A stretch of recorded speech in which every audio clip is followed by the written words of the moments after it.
नमस्ते। आज की इस खास चर्चा में हम नेविल गोडार्ड के 1971 के एक बेहद दिलचस्प व्याख्यान पर बात करने वाले हैं। इसका मुख्य विषय है अपनी कल्पना के जरिए एक नई वास्तविकता को कैसे महसूस किया जाए और आई एम यानी मैं हूं की असली शक्ति क्या है। ये जो विचार है ना कि हमारी इंसानी कल्पना सचमुच हमारे भौतिक दुनिया को आकार देती है, ये कोई कोरा दर्शन नहीं है। ये दुनिया को देखने का नजरिया पूरी तरह से बदल देने वाला एक टूल है। तो चलिए बिना किसी देरी के सीधे इसके अंदर गहराई से उतरते हैं। आज की इस चर्चा का रोड मैप एकदम साफ है। कल्पना ही ईश्वर है कि इस रहस्यमय दर्शन से शुरुआत करेंगे, फिर आई एम की शक्ति, इच्छा पूर्ति की अनुभूति और मुझे याद है जब वाली कमाल की तकनीक पर बात करेंगे और अंत में इसे साबित करने वाला एक वास्तविक उदाहरण देखेंगे और समझेंगे कि हर चीज के सच होने का एक निश्चित समय कैसे होता है। तो भाग 1 है कल्पना ही ईश्वर है। आइए समझते हैं कि इस अद्भुत मानव कल्पना को लेकर इतना बड़ा दावा आखिर क्यों किया गया है। गोडार्ड यहाँ एक बहुत ही गहरा और थोड़ा चौंकाने वाला तर्क सामने रखते हैं।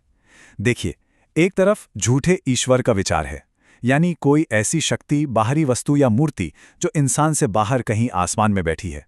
लेकिन दूसरी तरफ वे जीवित ईश्वर की बात करते हैं। उनका साफ मानना है कि असली रचनात्मक शक्ति बाहर कहीं नहीं है, बल्कि वो बिल्कुल हमारे अंदर मौजूद है, हमारी अपनी अद्भुत इंसानी कल्पना के रूप में। इस बात को गहराई से समझाने के लिए गोडार्ड का ये बहुत ही मशहूर कथन है, मनुष्य का शाश्वत शरीर कल्पना है और वही स्वयं ईश्वर है। ये वास्तव में विश्वास की सबसे बड़ी परीक्षा है। कहने का मतलब यह है कि अगर ईश्वर शब्द सुनते ही मन में किसी बाहरी शक्ति की तस्वीर उभरती है, तो इसका मतलब है कि वास्तविकता का असली स्वरूप अभी पूरी तरह से समझ में नहीं आया है। अब आते हैं भाग 2 पर, आई एम की सच्ची शक्ति। यह इस पूरे ब्रह्मांड की रचनात्मक शक्ति का असली नाम है। तो अब सवाल उठता है कि ये आई एम या मैं हूं आखिर है क्या चीज। देखिए, ये कोई ऐसी भौतिक वस्तु तो है नहीं जिसे माइक्रोस्कोप के नीचे रखकर देखा जा सके। ये ब्रह्मांड की रचनात्मक शक्ति का बिल्कुल सच्चा नाम है, जो हर इंसान की मूल जागरूकता है। जब भी हम कहते हैं मैं हूं, तो हम असल में जाने अनजाने अपनी उसी असीमित कल्पना और अपने अंदरूनी आवाज को ही पुकार रहे होते हैं। इसी बात को समझाने के लिए गोडार्ड विलियम शेक्सपियर का जिक्र करते हैं, जिन्होंने कहा था, जो कुछ भी आज मौजूद है वो तब तक सिर्फ एक इच्छा थी जब तक वो सच नहीं हो गया। कितनी गहरी बातें हैं ना। दुनिया की हर एक भौतिक रचना, चाहे वो हमारे पहने हुए कपड़े हों, कोई बहुत बड़ी इमारत हो या फिर चांद तक पहुंचने का मिशन हो, ये सब कुछ वास्तविकता बनने से पहले इंसान के भीतर बस एक विचार या इच्छा के रूप में ही तो शुरू हुए थे। चलिए बढ़ते हैं भाग 3 की तरफ, इच्छा पूर्ति की अनुभूति। अब दर्शन की बातों से थोड़ा बाहर निकलते हैं और देखते हैं कि असल जिंदगी में इस शक्ति का प्रैक्टिकल इस्तेमाल कैसे किया जाए। यहीं पर गोडार्ड की सबसे कारगर विधि सामने आती है। इसके 4 बहुत ही सीधे कदम हैं। पहला, अपना लक्ष्य एकदम स्पष्ट रूप से तय करें। दूसरा, उस मनस्थिति या मूड को महसूस करें जैसे कि वो इच्छा पहले ही पूरी हो चुकी हो, मानो उसे एक नए सूट की तरह पहन लिया हो। तीसरा कदम थोड़ा मुश्किल लग सकता है। अपने तर्क और बाहरी सबूतों को कुछ समय के लिए बिल्कुल शांत कर दें। जो दिमाग बार बार कहता है ना कि अरे ये तो नामुमकिन है, उसे चुप कराना है। और चौथा कदम, उसी पूरी हो चुकी इच्छा के एहसास में मजबूती से डटे रहें। अब बात करते हैं भाग 4 की, मुझे याद है जब तकनीक। अपने ही तार्किक दिमाग की जिद को चकमा देने का ये एक बहुत ही शानदार तरीका है।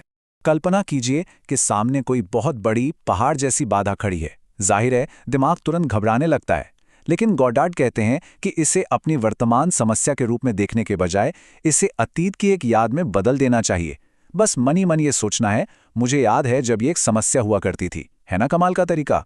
ये छोटा सा मानसिक बदलाव इंसान को भविष्य के उस बिंदु पर ले जाकर खड़ा कर देता है जहां वो समस्या पहले ही सुलझ चुकी है। तार्किक विरोध को पार करने का इससे बेहतरीन तरीका शादी कोई हो। चलिए भाग 5 पर आते हैं, सफलता का वास्तविक उदाहरण।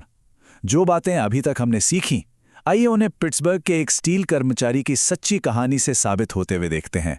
ये कहानी है जोन्स एंड लॉफ्लिन स्टील कंपनी के एक कर्मचारी की, जिसने अपनी जिंदगी के 27 साल उस कंपनी को दिए थे। पेंशन मिलने में बस 3 साल ही बचे थे कि अचानक एक बहुत बुरी खबर आई। कंपनी में बड़े पैमाने पर छटनी हो रही है। इस घोर निराशा के बीच उस कर्मचारी की एक दोस्त ने गोडार्ड की इसी तकनीक का इस्तेमाल करने का फैसला किया। उसने मन ही मन ये कल्पना की कि उस कर्मचारी को कोई बहुत ही बेहतरीन खबर मिल रही है और सब कुछ बिल्कुल ठीक हो गया है। जरा एक पल के लिए इस संख्या पर गौर करें। 4000, जी हां, 4000 कर्मचारियों को काम से निकाल दिया गया था। किसी भी आम और तार्किक इंसान के लिए इतनी बड़ी भीड़ में अपनी नौकरी बचने की उम्मीद करना बिल्कुल पागलपन लगता। लेकिन जैसा कि हमने पहले देखा, कल्पना की शक्ति बाहरी सबूतों और तर्कों की मोहताज बिल्कुल नहीं होती। और इसके बाद जो हुआ वो किसी जादू से कम नहीं था।